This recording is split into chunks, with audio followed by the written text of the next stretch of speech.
Before the Atlantic slave routes, before European empires named their colonies like brands on a map, there was another sea. A sea whose name once carried Africa's weight in gold, language, and legend. A sea that has since disappeared, not into the earth, but into memory. This is the story of the Ethiopian Ocean, a body of water that once connected Africa, Arabia, and India, not divided them. A current that carried bronze, incense, ivory, and myth, and later, ships with flags of conquest. When you open a modern map, you'll find the Indian Ocean. But on the maps of the 15th and 16th centuries, this same water, shimmering under the same stars, was often labeled Oceanus Ethiopiacus. The Ethiopian Ocean. Why that name?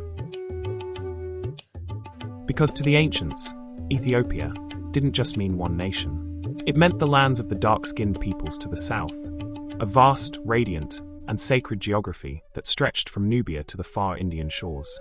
It was not yet bound by European borders. It was the living south, the cradle of humankind's oldest journeys.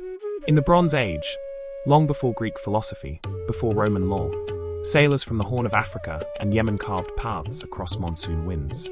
They traded obsidian, spices, gold, and stories. The Red Sea, the Gulf of Aden, and the wider ocean were all part of an Afro-Asian cultural circuit. Somewhere between myth and navigation, Africa was not isolated. It was a crossroad. The Ethiopian Ocean was a bridge of worlds. The first maps to name it came from early Greek and Roman cosmographers. To them, Ethiopia was not a single state, but a symbol of civilization's southern edge. The word carried awe, not derision. The people of the south were known for ancient wisdom, for gold mines in Nubia, and for temples that touched the sun. But time and conquest would change what that word meant.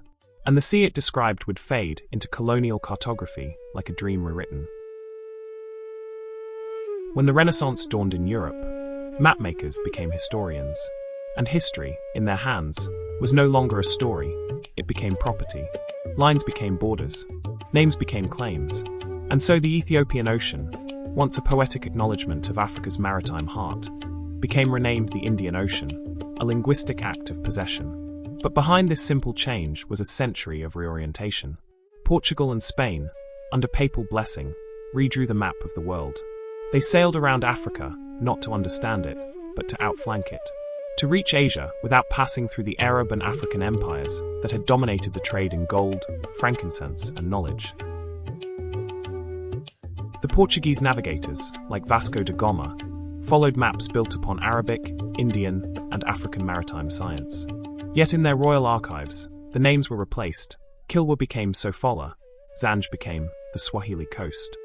And the great western half of the Indian Ocean, that wide, breathing blue stretching from Mozambique to Madagascar, lost its ancient name, Ethiopian Ocean.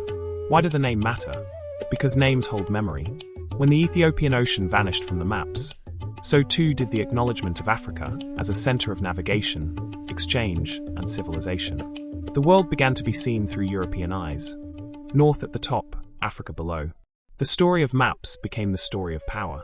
Who gets to define the world? Who gets to disappear from it? The papal bulls of the 15th century granted Christian monarchies dominion over all lands discovered and to be discovered. The sea, once sacred, became a ledger. Its routes were taxed, its ports conquered, its peoples enslaved. The renaming of the Ethiopian Ocean symbolized more than geography. It was the spiritual and political erasure of Africa from the center of the known world. And yet, beneath that erasure, Africa still breathed. Its winds still moved the sails of empire. Its coasts still whispered the memory of those who had named the ocean after themselves, not their conquerors. The Ethiopian Ocean had disappeared, but only on paper. In the rhythms of Zanzibar, the chants of Sofala, the ports of Oxum, it lived on as an unwritten history of resilience. The 16th century arrived with sails of linen and shadows of iron. Empires stretched their arms across the horizon, each claiming not only land, but the right to name the sea. The Ethiopian Ocean, now erased from Western atlases, became a backstage to empire. It was the highway of colonial wealth, and the grave of millions. Portuguese forts dotted Africa's coast from Mombasa to Mozambique. Dutch merchants followed, then the French and the British. They called it commerce, but the ocean itself knew the truth. these were currents of extraction. In those waters, enslaved Africans were shipped east and west, some bound for the Caribbean, others for Arabian markets, still others working the ports of Goa, Muscat, or Zanzibar. Each route carried a fragment of the continent outward, each wave a witness to human displacement. The old maps that once read Oceanus Ethiopiacus were now branded with imperial crests. The Ethiopian Ocean's memory had become the empire's bloodstream. Still, even in bondage, the sea carried resistance. Songs hummed aboard ships. Mariners prayed to ancestors hidden within Catholic saints. The ocean did not forget their language. The priests spoke of salvation, the merchants of profit, but the Africans who labored at the docks of Sofala, or rowed the boats of Goa, knew that the ocean had once been theirs, and in the way they handled its winds, they remembered. Trade, faith, empire, all interlocked upon the same tide. The Ethiopian Ocean became invisible not because it vanished, but because it was absorbed, renamed as a backdrop to others' glory. By the 19th century, the age of empire had hardened into the age of industry. Telegraph lines crossed continents. Steamships replaced the winds that once favored ancient mariners. The same ocean that had carried kingdoms now carried cables. Africa was redrawn again, this time by colonial conferences. Berlin, 1884. Men who had never seen the Congo drew borders over coffee. Maps once painted with myth and mystery became grids of possession. And the sea, the old Ethiopian Ocean, was now divided into shipping lanes, military routes, and colonial spheres of influence. Yet history leaves traces. Old manuscripts from Lisbon, Rome, and Cairo still spoke of the Ethiopian Sea. African coastal communities, from Eritrea to Madagascar, continued their oceanic rituals, libations to ancestors, offerings of maize and incense at the water's edge. Even when forgotten by textbooks, the name persisted in oral cartography, the living memory of sailors and storytellers. But the world's consciousness had changed. The Atlantic had become the stage of slavery and modernity, the Pacific of empire and trade, the Indian Ocean of commerce and conflict. The Ethiopian Ocean had been erased from the vocabulary of progress. And yet, it was the original crossroad.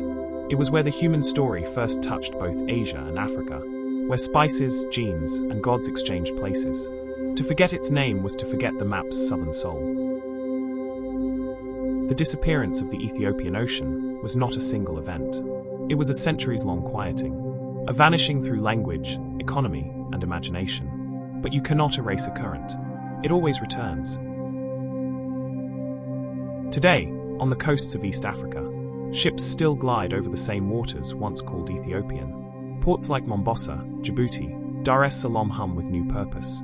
Fishermen cast nets where ancient mariners once steered by starlight. And across the continent, scholars, artists, and historians are resurrecting forgotten geographies. Maps are being redrawn not by conquerors, but by descendants reclaiming the narrative.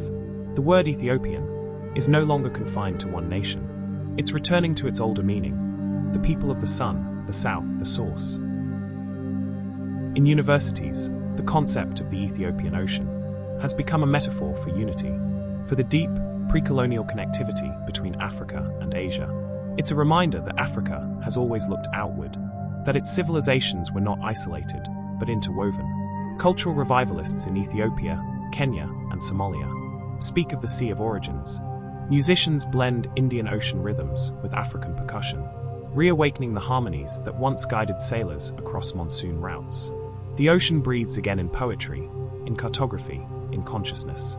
Its name reappears in academic papers, murals, and songs, not as nostalgia, but as correction, because when you restore a name, you restore a worldview.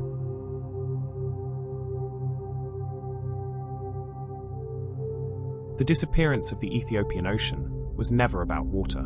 It was about memory and power, about who gets to define the center of the world. But names have tides. They return with the moon. And in every effort to remember, the sea rises once more.